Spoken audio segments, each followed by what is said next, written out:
محدثاتها وإن كل محدثة بدعة وكل بدعة ضلالة وكل ضلالة في النار.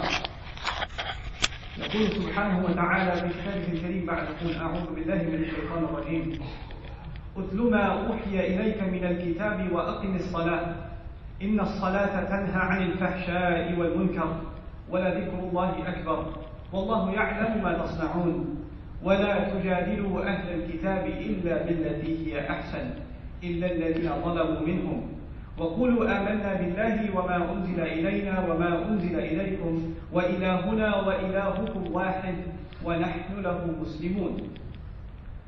رب اشرح لي صدري ويسر لي أمري واحلل عقدة من لساني يفقهوا قولي. اللهم ثبتنا عند الموت بلا إله إلا الله اللهم اجعلنا من الذين آمنوا وعملوا الصالحات وتواصوا بالحق وتواصوا بالصبر آمين يا رب العالمين. Inshallah, my khutbah today it revolves around the idea of presenting the message of Islam in the United States and how all of us have a share and a part responsibility in delivering and sharing that message. But I want to begin with three at least major obstacles that lie between us and sharing this message, this universal message of submission to Allah, and this universal message that Muhammad sallallahu alaihi wasallam is the last of the messengers. Not that we reject any of them, we accept all of them, but we accept him as the final one, and that the Quran is the final revelation, the final installment, the final testament sent to humanity that applies to all human beings. This is something we have to share with all humanity, and if we live in the United States, we have to share it with people that live in the United States. But there are some obstacles in our path. One of those obstacles that you guys talk about all the time even, and I do too, is how we are portrayed in the media. How Islam is talked about as something evil. How it's a threat. How your Muslim neighbor might be crazy. How they have actual footage of people picketing against Muslim children going to public school in some parts of this country because I don't want my child sitting next to one of the Muslims. Right? Because they're scared. Why are these people so scared of Islam? Because Islam has been portrayed as something evil, something scary, something alien, might as well be from another planet. It's that far off how it's presented. And of course, what is used to make Islam alien? Let's look at some of the arguments that are used in popular discourse to make Islam seem like such a strange thing. One of the first things that's been presented, especially in the Bible Belt of this country, is that Islam is very much against the principles of Christianity. Right? This is an evil religion. These people practice evil things, and our system of morals and values, they have nothing of them.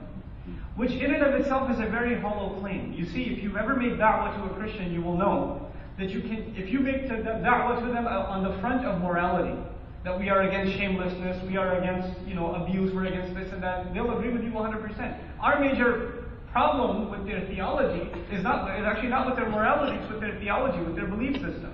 So if you talk to him about Jesus, he'll run out of arguments. And then he'll have to go to something else. So this in and of itself is a myth. And much of the things, some of the things that are considered, so controversial, like the women having to cover. They'll have entire documentaries made on the veil of the woman, right? Does the Old Testament not talk about women veiling? The Talmud, the Jewish text, even says if a woman so much as shows her pinky, this short finger, then this is tantamount to her exposing her entire body. That's how shameless it is. That's the Talmud. That's not even Islamic text, but nobody turns to the Jewish tradition and says, how barbaric, how backward. Nothing. Even as far as today on the news, I was listening, and there was a commentator, a supposedly neutral commentator even saying, how are we supposed to deal with these people in business when we have the perception that they oppress their women? And these husbands, they oppress their wives. And that's just part of their religion. SubhanAllah. And we're living in times where, by the way, the abuse of women is a reality in the world. It's a reality in the world, not only in the Muslim world, but in the non-Muslim world also. But you have societies even in the world today, like the elite of Japanese culture, for example, where the wife doesn't eat food unless the husband has finished eating and she has to stand behind him while he's eating food.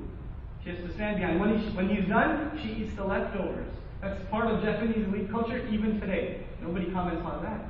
And by the way, this was asked to Imam Malik rahimahullah. Somebody came to Imam Malik rahimahullah and said, what if is it okay for my wife to wait for me after I finish eating, then she eats? and he says, ذَلِكَ فِعْلُ الْجَبَابِرَةِ. This is the act of tyrants. We don't do this. Right? We protect the rights of our women. SubhanAllah. So this is the first essential problem, popular discourse, and how it's been framed, how we've been made to look like something alien and something apart. And this is actually a part of selective amnesia. We don't look at Islamic world history. The two civilizations are very much connected. And this idea of, this clash between two civilizations, and they have nothing in common whatsoever, this is absolute nonsense. Some of the greatest universities of the Christian and Jewish tradition were actually established in the Muslim world under Muslim rule. We don't know this because we don't know that part of history. We only know the part of history that the radio commentator or the newscaster wants to tell us. The part that will inflict or incite conflict, that's the part that they want to highlight. So this is the first problem, popular discourse. How do we engage in that discourse? Here's the second problem. The second problem is our ignorance. The ignorance of the Muslims. I was listening to a Baptist minister on the radio who's talking to other, Baptists. He's teaching them how to preach to Muslims.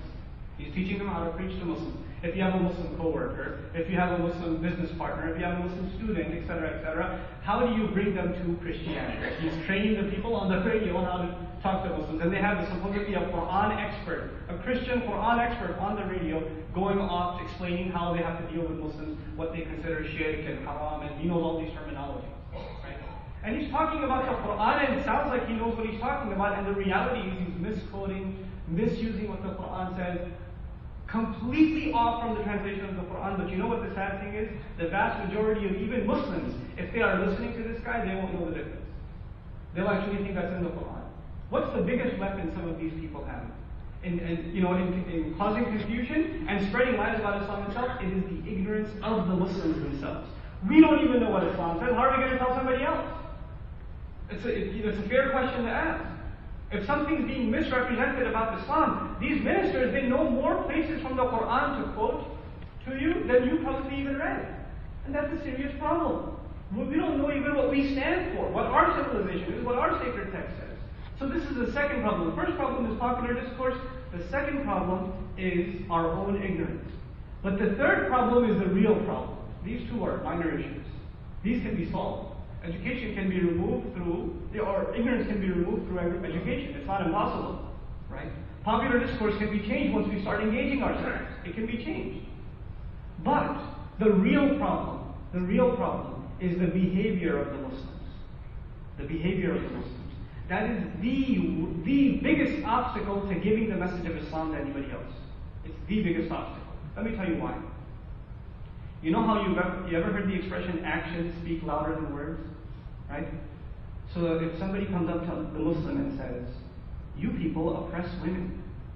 Your religion teaches you to oppress women. And you say, no, it doesn't. It actually protects the rights of women. Look at these ayat, look at these ahadith, look at the practice of the Messenger sallallahu alaihi wasallam. How can you tell me that in a society where every 2.5 minutes a rape takes place, you're telling us that we abuse the rights of women? Look at this incredible practice and honoring of women in society and how it completely transformed how the Arabs were. And the non-Muslim can point and say, look at the Muslim world. How many cases of spousal abuse? How many cases? How many cases of spousal abuse in this country? How many cases of spousal abuse, husbands abusing their wives, Muslims, in Arabic? How many cases in Jewish? We ourselves are the ultimate anti-da'wah. Our behavior. The Muslim, we protect, our sacred text calls for honesty, dealing with people with truth. قُولُوا قَوْلًا سَدِيدًا في سورة الأحزاب. Speak straightforward.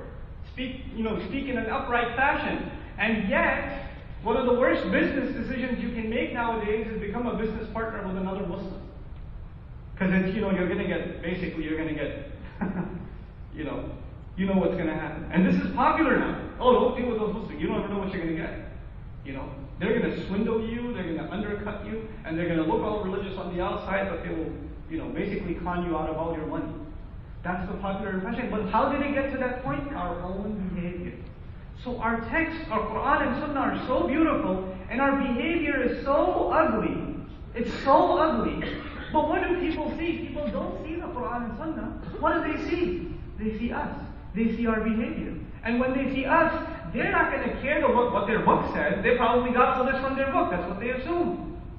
So they blame our religion based on our shortcomings.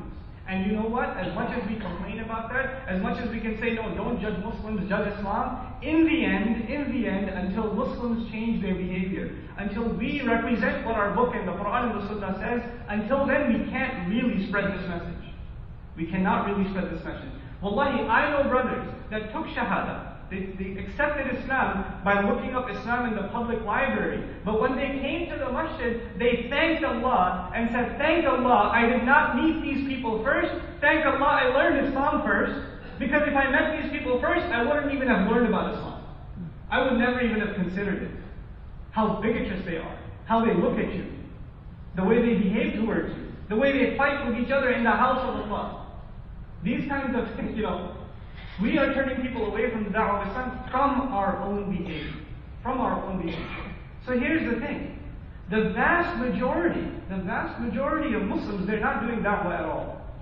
They're not doing da'wah at all. There are some Muslims, may Allah reward them and bless their efforts and put power in their efforts and barakah in their efforts, that are trying to spread the message of Islam within the Muslims and even beyond the Muslims. But their work is being multiplied by zero by all the lack of practice and the corruption of the rest of the Muslims. Because whenever they speak, the actions of the rest of the Muslims speak louder than their words.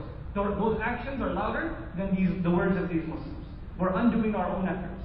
We're undoing our own efforts. This is a serious problem. And this is the problem we have to resolve. I want to give you've heard khutbahs about the importance of da'wah before. But I want to approach it from a different angle today, inshaAllah, the long-term consequences of not being a nation of da'wah. When we are not a nation of spreading and inviting people to the message of Islam in speech and in practice.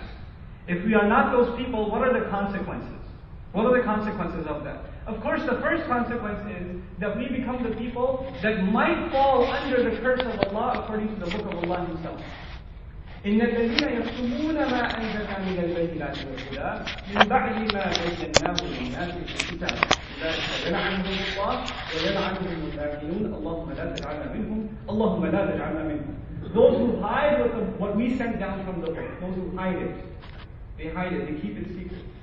Those are the people that, even after the book had come down and we had made it clear to people, those are the people that Allah curses, and creations only designed to curse them. Allah has designed special angels whose only job is to curse those kinds of people. They're assigned to that. That's the biggest consequence of not being a nation of da'wah in our speech and in our action. Right? That's the first consequence. But there are other consequences. Allah Azza wa Jal wipes out, by the way, move forward inshaAllah. There are a lot of people standing in the back, and let's make space. And be courteous to the people around you. The consequences of this are beyond, even, that's in the next life, but there are consequences in this life too. In this life also. What we learn from the book of Allah and the sunnah of Allah as far as dealing with all the works of all the messengers, and his dealing with previous nations, the ones that have received revelation, we learn basically two lessons. The Muslim Ummah, or the Ummah